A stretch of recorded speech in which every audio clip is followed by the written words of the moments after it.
marcher dans la victoire. Comme Dieu a envoyé Jésus nous prêcher,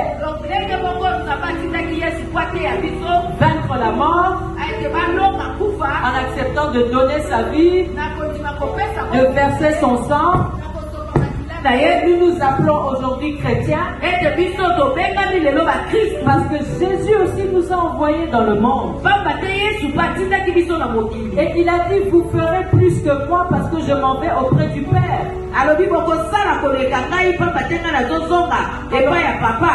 de quoi devons-nous avoir peur? Dans le même Jean chapitre 20 verset 21. Jean 20 verset 21. Jésus leur dit de nouveau. Jésus leur dit de nouveau. L'heure là c'est toi et moi. Très bien. La paix soit avec vous. Vous comprenez quand Papa Marcelin nous dit toujours paix du Christ? Parce qu'il est envoyé par Christ. Dieu a envoyé Christ nous donner la paix. Nous laisser sa paix. C'est une paix que le monde ne peut pas donner. Et c'est pourquoi Christ dit ne vous troublez pas. Papa Marcelin en tant qu'envoyé de Christ nous dit toujours paix du Christ. Papa Marcelin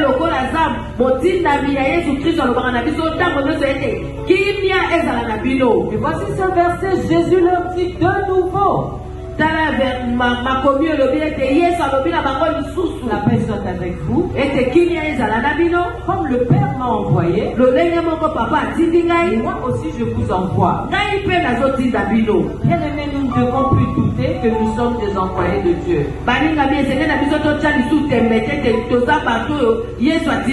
Notre combat est une lutte. Et ce n'est pas pour remporter d'autres victoires. Et ce n'est pas pour remporter d'autres batailles. Mais pour maintenir, renforcer la victoire. Cette victoire que nous avons déjà obtenue par Jésus-Christ. Je veux vous communiquer cette assurance. Je veux vous communiquer cette assurance. Alléluia. Amen. Je suis convaincu que nous avons la victoire sur la maladie. Nous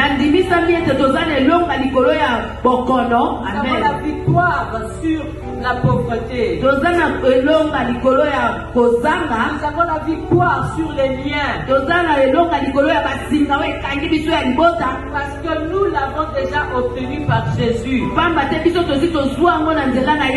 C'est vrai que nous ne sommes pas forts.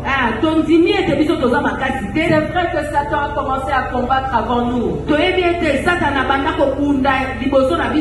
ce que nous savons, c'est que Christ en nous est l'espérance de la gloire. Et ce que nous savons, c'est que ce n'est plus nous qui vivons, mais c'est Jésus-Christ qui vit au-dedans de nous. Alléluia. Amen. Jacques chapitre 4. Jacques, verset 7. Verset 7. Jacques chapitre 4. Jacques chapitre 4. Verset 7, la Bible dit, soumettez-vous donc à Dieu. Résistez au diable et il fuira loin de vous. Mais la condition d'abord qu'il faut se soumettre à Dieu. Se soumettre à la parole de Dieu. Faire ce que la parole de Dieu nous dicte de faire. Et c'est la même question qui revient. Si vous n'écrivez même pas cette parole, comment vous allez vous y soumettre?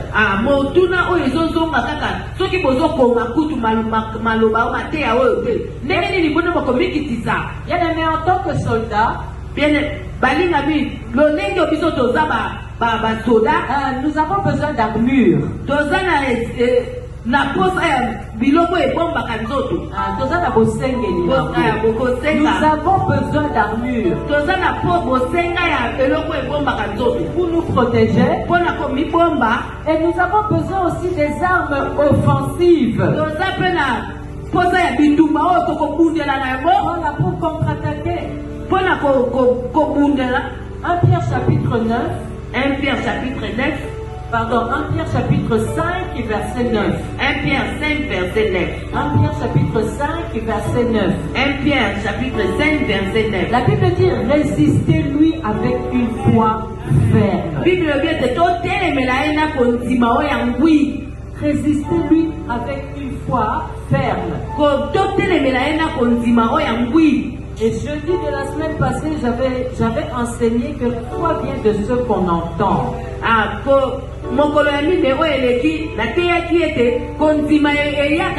Ce qu'on entend vient de la parole de Dieu. Résistez-lui avec une foi ferme. J'avais enseigné sur la foi ordinaire qui tire son origine de la parole écrite de Dieu.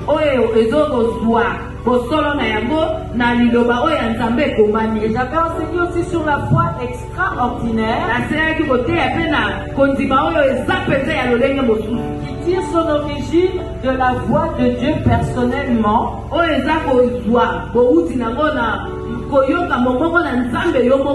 Lorsqu'il parle d'une façon ou d'une autre, mais nous sentons sa voix en nous.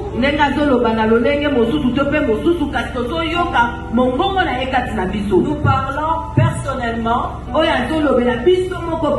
en vue de l'accomplissement d'un projet nous concernant une autre personne.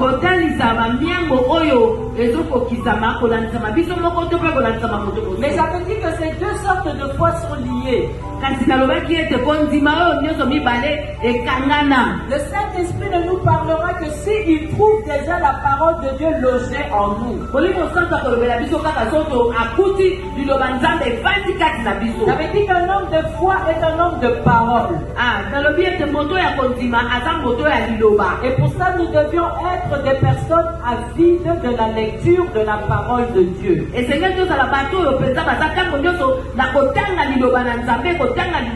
Alors je reviens à 1 Pierre chapitre 5 verset 9. 1 Pierre 5 verset 9. Résistez-lui avec une foi ferme. Sachant que les mêmes souffrances sont imposées à vos frères dans le monde.